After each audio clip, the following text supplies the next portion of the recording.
Bueno, en las jornadas latinoamericanas y caribeñas por la integración de los pueblos, aquí en Foz de Iguazú, hablamos con Teresa Morales. Ella es ex ministra de Evo Morales y bueno, vamos a preguntarle un poquito por la situación en Bolivia. ¿Cómo está la situación en Bolivia, Teresa? Bueno, en Bolivia lamentablemente hay malas noticias en lo económico, en lo político principalmente y también en lo social y cultural. Las malas noticias son que la economía ha empezado a entrar en un proceso de crisis muy serio debido a que el gobierno no ha hecho un buen manejo de las reservas del país que tenemos en el Banco Central, ha hecho exceso de pagos por combustibles, por importación de combustibles, que se ha traducido en la falta de dólares en el Banco Central y ha comenzado a vender el oro de las reservas, que en realidad esos son las joyas de la abuela que tiene cada país. Se está vendiendo el oro porque no hay dólares. Y a pesar de haber vendido el oro, también siguen faltando dólares. Ha empezado a existir un mercado paralelo de dólar. Antes, en la gestión de los 14 años de Evo, había un solo tipo de cambio y no había dificultad de mantenerlos y estuvo congelado el dólar. Sin embargo, ahora de 6.96 que teníamos el dólar durante 15 años, el dólar paralelo ha llegado a 9 bolivianos por cada dólar. Eso encarece las importaciones, encarece las actividades y además el Banco Central tiene dificultades de importar combustibles para la población. Por lo tanto, la gente siente que en la calle no hay dólares a precio como siempre y además no hay combustible para mover la economía en transporte de importaciones, exportaciones, transporte de pasajeros, de carga, etc. Estos dos elementos han puesto al pueblo boliviano en situación crítica de zozobra. En lo político, por otro lado, la gestión de Luis Arce ha iniciado un proceso de desmontaje de los logros del proceso de cambio desde el punto de la política pública en general ha puesto el freno a la redistribución de la riqueza, pero lo más grave es que en lo económico y político la nacionalización de los recursos naturales, que fue la base del gobierno de Evo Morales para conseguir dinero soberano y tomar decisiones políticas con dignidad y soberanía de Estado, resulta que Luis Arce ha decidido desmontar la nacionalización en lo referente a un recurso estratégico que es el litio.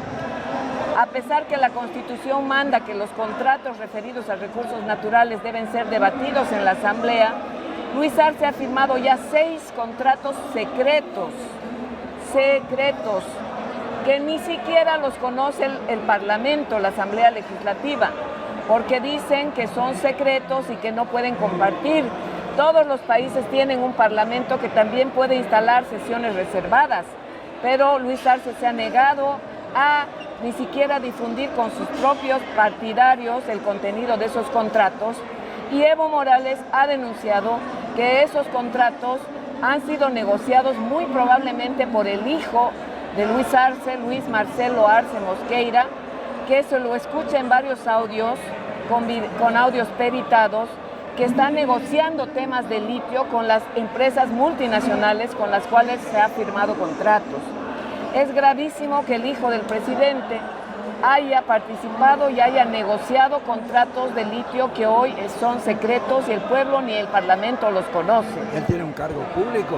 No tiene ningún cargo público, no es autoridad, la autoridad del litio es otra, el ministro del área del litio también es otro, él no tiene nada que hacer como autoridad, pero con el nombre del padre en mano, diciendo, el audio dice, mi papá no se ocupa de esto porque este es un tema muy técnico, cuando tengamos resuelto, entonces le presentamos y él va a firmar.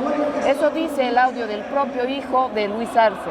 Evo ya le ha planteado que los familiares no tienen que ocuparse de cosas del Estado, que además el ministro de Gobierno está socapando al narcotráfico y está permitiendo un crecimiento terrible de narcotráfico. Evo ha entregado también audios al órgano judicial donde los comandantes instruyen a la tropa a retirarse de laboratorios clandestinos Y ninguno de los casos de denuncia de Evo, de los audios, ni del narcotráfico, ni del hijo de Luis, han sido debidamente tratados y aceptados, y más bien las demandas rechazadas por un tribunal superior que está sobornado completamente por el poder y el gobierno de Luis, y que por lo demás ha concluido en sus funciones el diciembre del año 2023.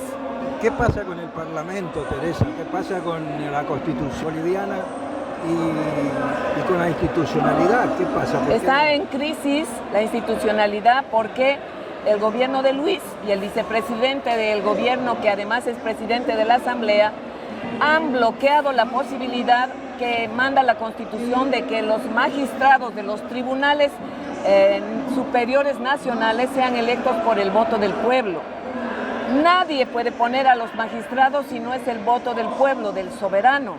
Eso manda nuestra Constitución, y ellos han tratado de evitar que eso suceda, porque los que actualmente están en la magistratura hasta el 31 de diciembre eran cómplices de los negocios familiares del presidente y cómplices también de las acciones con las empresas multinacionales. Entonces, ahora hay un vacío de poder en Bolivia, por eso hay crisis institucional de Estado, porque hoy ya no puede ser posible que los magistrados que estaban hasta el 31 de diciembre continúen fuera de la Constitución alargando un mandato que ellos han decidido autoprorrogar. Por eso hoy la Asamblea Legislativa hoy está en crisis, hay una confrontación en la ciudad de La Paz, en el recinto de la Asamblea, porque los parlamentarios, todos los parlamentarios, excepto el grupo de Luis Arce, están tratando de hacer una resolución y suspender plazos procesales en la justicia hasta que se den las elecciones judiciales, que se lograron con 2 semanas antes gracias a un bloqueo nacional de caminos que Evo Morales, las organizaciones sociales pusieron en marcha debido a que el Estado de Derecho se está destrozando y no puede ser que un país no tenga un órgano judicial. Eso ha sido hace 2 semanas un bloqueo muy importante de todo el país que ha logrado los dirigentes sindicales del sector de Evo, y que gracias a eso la Asamblea Legislativa pudo ya aprobar la convocatoria a elecciones judiciales por voto popular. Pero no suficiente con eso.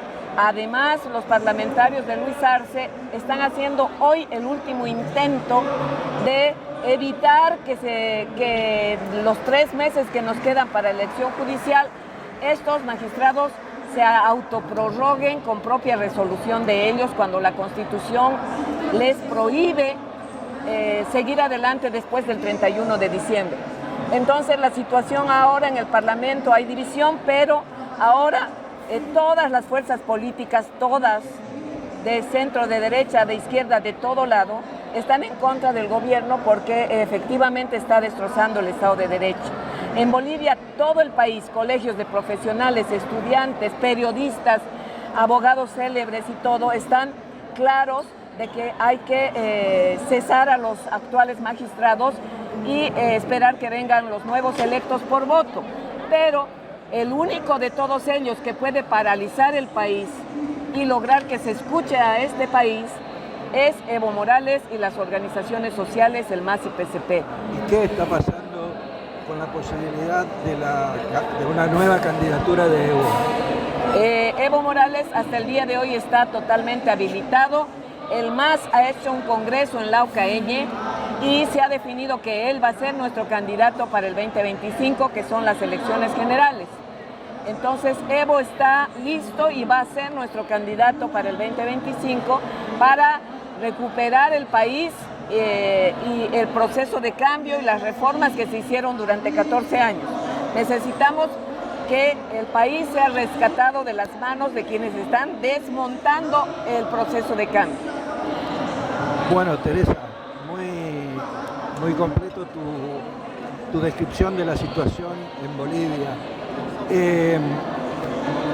Por último, ¿cuál es la importancia que le asignás a este encuentro acá en Foz de Iguazú?